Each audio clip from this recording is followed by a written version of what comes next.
Hello student. आज हम देखने वाले हैं 10th क्लास आंकड़ों का विश्लेषण प्रश्नावली 1 का 5वां प्रश्न।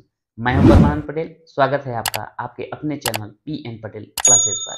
तो आइए देखते हैं प्रश्न क्रमांक 5। तालिका में अंतरराष्ट्रीय खेलों ओलंपिक में अधिकतम ऊंची कूद के आंकड़े दिए हुए हैं। इन आंकड़ों का औसत, बहुलक तथा माध्यिका ज्ञात कीजिए। यहाँ पर जो है वर्ष 1960 से लेकर के 2004 तक की ऊंची कूद में जो आंकड़े प्राप्त हैं, जिसको ऊंचाई में दर्शाया गया है मीटर में, ये जो है हमको दिया गया है। इन आंकड़ों का हमको क्या क्या ज्ञात करना है?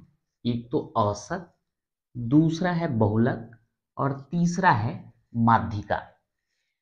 भले यहाँ पर जो है एक सारणी बना के दिया गया है, लेकिन यहाँ पर ये जो आंकड़ा है ये स्वतंत्र आंकड़े के रूप में दिया गया है।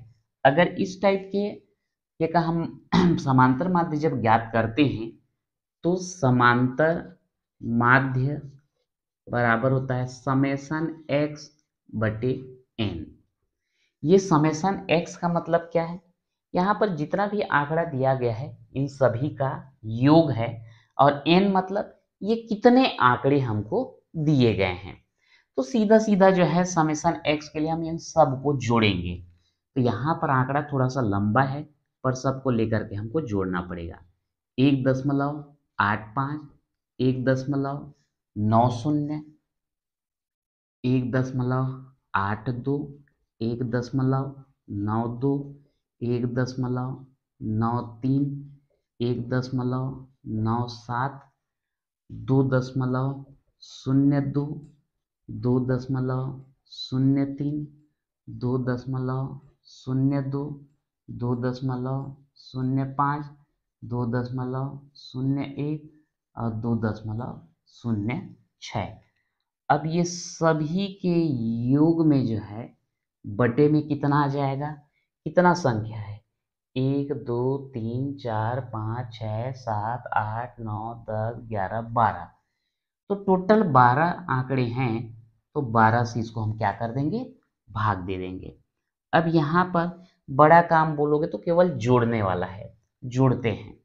ये 5 और ये 0, 5 2 7, 7 2 9, 9 3 12, 12 और 7 हो जाएगा 19, 2 21, 3 24, वो 26, 26 5 31, 32 और ये 6 38।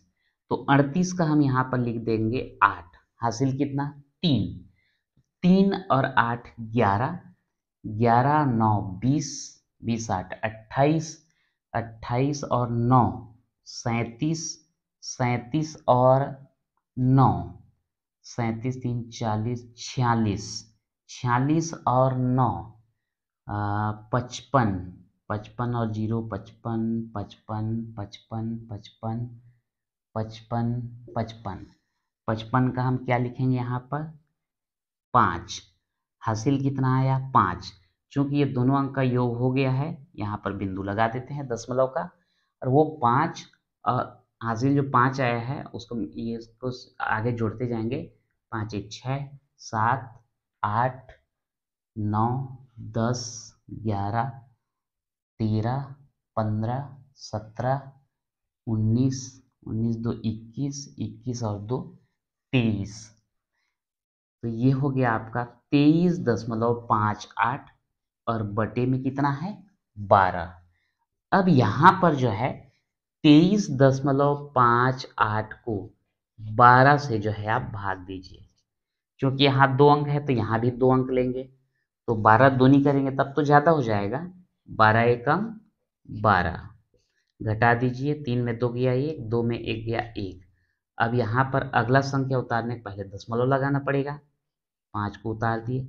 12 निया 108, घटाइए। 15 में 8 घटाएंगे तो 7, ये कैंसिल। अब उसके बाद 8 को ले आते हैं। 12 छिक्का 72, कितना बचा यहाँ पर? 6। दशमलव लग चुका है, शून्य बढ़ा दो, 12 पंछे 60, तो ये पूरा कट गया और आया कितना 1.965। क्योंकि यहाँ पर मीटर में दिया है तो ये भी क्या हो जाएगा मीटर में, यानी कि समांतर माध्य या औसत जिसको बोलते हैं वो कितना प्राप्त हो रहा है हमको 1.965 प्राप्त होगा। समांतर माध्य या औसत के बाद हमको बहुलक प्राप्त करना है। तो बहुलक में क्या करते हैं, इन आंकड़ों को हम देखते हैं और जो आंकड़ा सबसे अधिक बार आया है वही जो है बहुलक कहलाता है। तो यहाँ पर अगर हम देखते जाएं तो यहाँ पे एक आंकड़ा हमको दिख रहा है 2.02, जो कि 2 बार आया है और बाकी सब जो है एक एक बार आए हैं। तो चूंकि यह आंकड़ा सबसे अधिक बार आया है इसलिए बहुलक जो है यही होगा। तो यहाँ पर हम लिख देंगे आंकड़ा 2.02 सबसे अधिक बार, कोष्ठक में लिख देंगे कितने बार आया है, 2 बार आया है। आंकड़ा 2.02 सबसे अधिक बार आया है इसलिए बहुलक बराबर 2.02, ये हो गया आपका बहुलक। अब तीसरा हमको देखना है यहाँ पर माध्यिका। तो माध्यिका के लिए जो आंकड़े हैं उनको हमको बढ़ते क्रम में लिखना होता है। तो यहाँ पर हम लिख देंगे माध्यिका के लिए आंकड़ों को आरोही क्रम। अब आरोही क्रम का मतलब क्या होता है, बढ़ते क्रम होता है। आंकड़ों को आरोही क्रम में लिखने पर, तो आरोही क्रम या बढ़ते क्रम में लिखने के लिए सबसे पहले किसको हम लिखते हैं, छोटे को लिखते हैं। तो यहाँ पर जो है सबसे छोटा कौन सा है उसको पहले हम देखते हैं, 1.85, 1.82। मेरे ख्याल से सबसे छोटा जो है 1.82 है, तो 1.82। उसके बाद 1.82 के बाद 1.85, 1.85 के बाद कौन सा दिखता है 1.90, 1.90 के बाद ये आ जाएगा 1.92, 1.93, ये हो गया 1.97, ये हो गया। उसके बाद 2.01, उसके बाद है 2.02, ये 2 बार है 2.02, 2.02, ये दोनों भी हो गया। 2.03, 2.05 और उसके बाद 2.06। कितने बार आ गया देख लो, 1 2 3 4 5 6 7 8 9 10 11 12, टोटल 12 आंकड़े थे, 12 आंकड़े यहाँ पर आ गए हैं। अब यहाँ लिखेंगे चूंकि n बराबर 12, कितने आंकड़े हैं 12, जो कि कैसा है सम है, इसलिए माध्यिका का जो सूत्र होता है माध्यिका बराबर n/2 वें पद का मान धन n/2 प्लस 1वें पद का मान और पूरे का बटे हो जाता है 2। चूंकि यहाँ पर n का मान कितना है 12 है, क्या लिखेंगे 12/2 वें पद का मान धन 12/2 धन 1वें पद का मान और पूरे का बटे कितना हो जाएगा 2। अब यहाँ पर जो है मान को हम रखेंगे, मैं यहाँ पे लिख देता हूँ एक बार फिर से माध्यिका करके ताकि कंफ्यूजन ना हो। तो यहाँ पर देखो 12/2 मतलब कितना हो जाएगा, 2 एकम तो 2 छक्का 12, तो ये 6वें पद का मान और ये 6 - 1 यानी कि 7वें पद का मान। तो यहाँ पर लिखेंगे हम 6वें पद का मान धन 7वें पद का मान और पूरे का बटे 2। तो 6वां और 7वां पद आप देख लीजिए, 1 2 3 4 5 6, तो ये 6वां पद होगा, ये 7वां पद होगा, दोनों को लिख दीजिए। 1.97 और है 2.01 बटे 2, दोनों को जोड़ दीजिए। तो 1.97 और 2.01, ये हो जाएगा 8, ये 9 और ये 3.98 बटे कितना है 2 है। अब यहाँ पर जो है 2 से 3.98 को भाग दे दीजिए, 2 एकम 2, कितना बचा 1।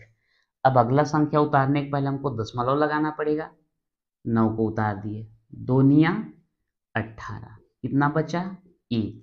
ये 8 को उतार दीजिए, 2 निया 18, कट गया।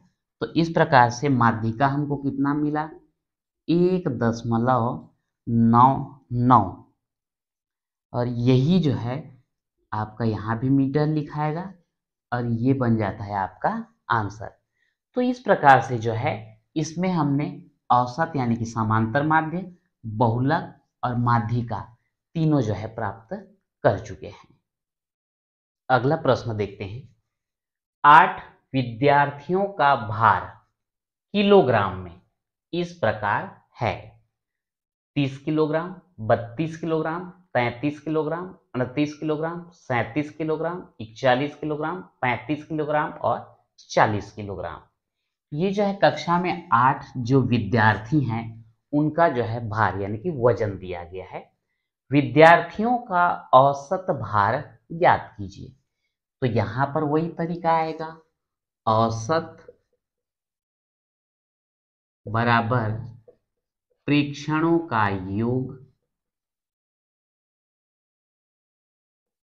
बटे प्रेक्षणों की संख्या।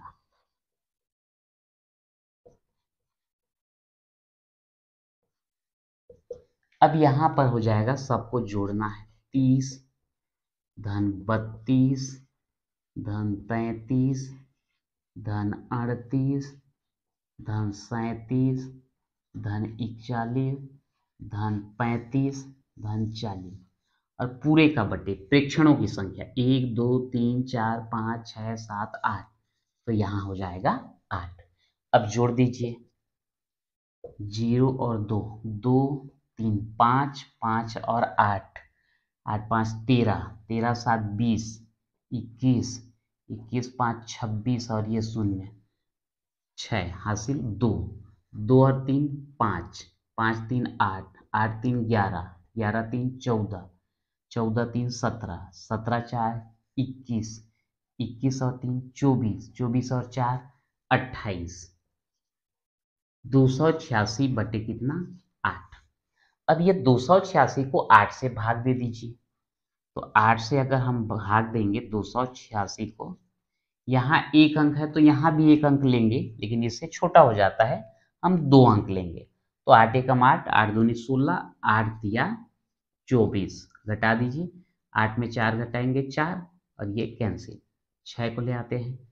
अब इसके बाद 8 पंछे 40, 6 बचेगा, दशमलव लगा के 0 बढ़ाएंगे तो 8 सत्ते 56, 4 बचेगा, फिर 0 कर सकते हैं, 8 पंछे 40।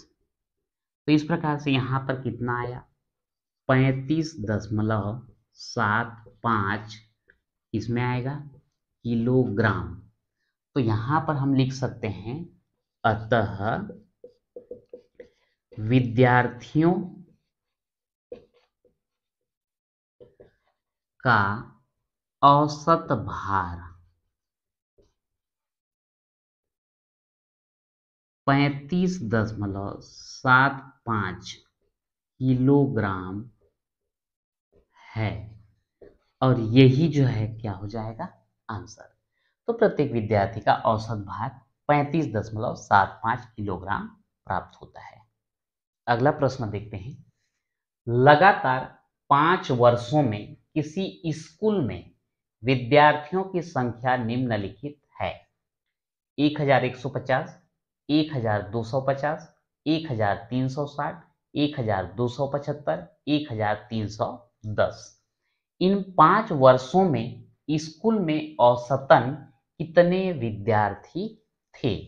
तो यहां पर भी हमको औसत ही ज्ञात करना है, तो लिख देंगे औसत बराबर प्रेक्षणों का योग बटे प्रेक्षणों की संख्या।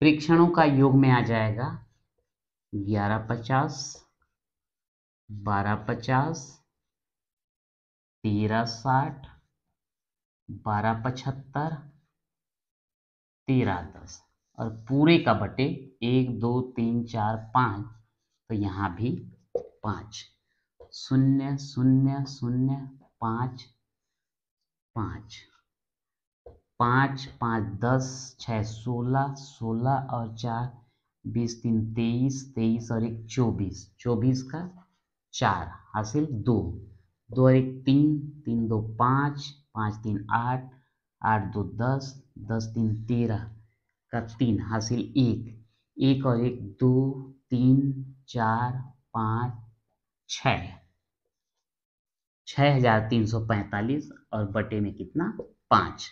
तो ये 6345 को आप भाग दे दीजिए 5 से। तो 5 से भाग देंगे 6345 को, 5 एकम 5, 1 बचेगा, 3 को उतारेंगे, 5 दूनी 10, 3 बचेगा, 4 को उतारेंगे, 5 छक्का 30, 4 बचेगा, 5 को उतारेंगे, और 5 निया हो जाता है 45।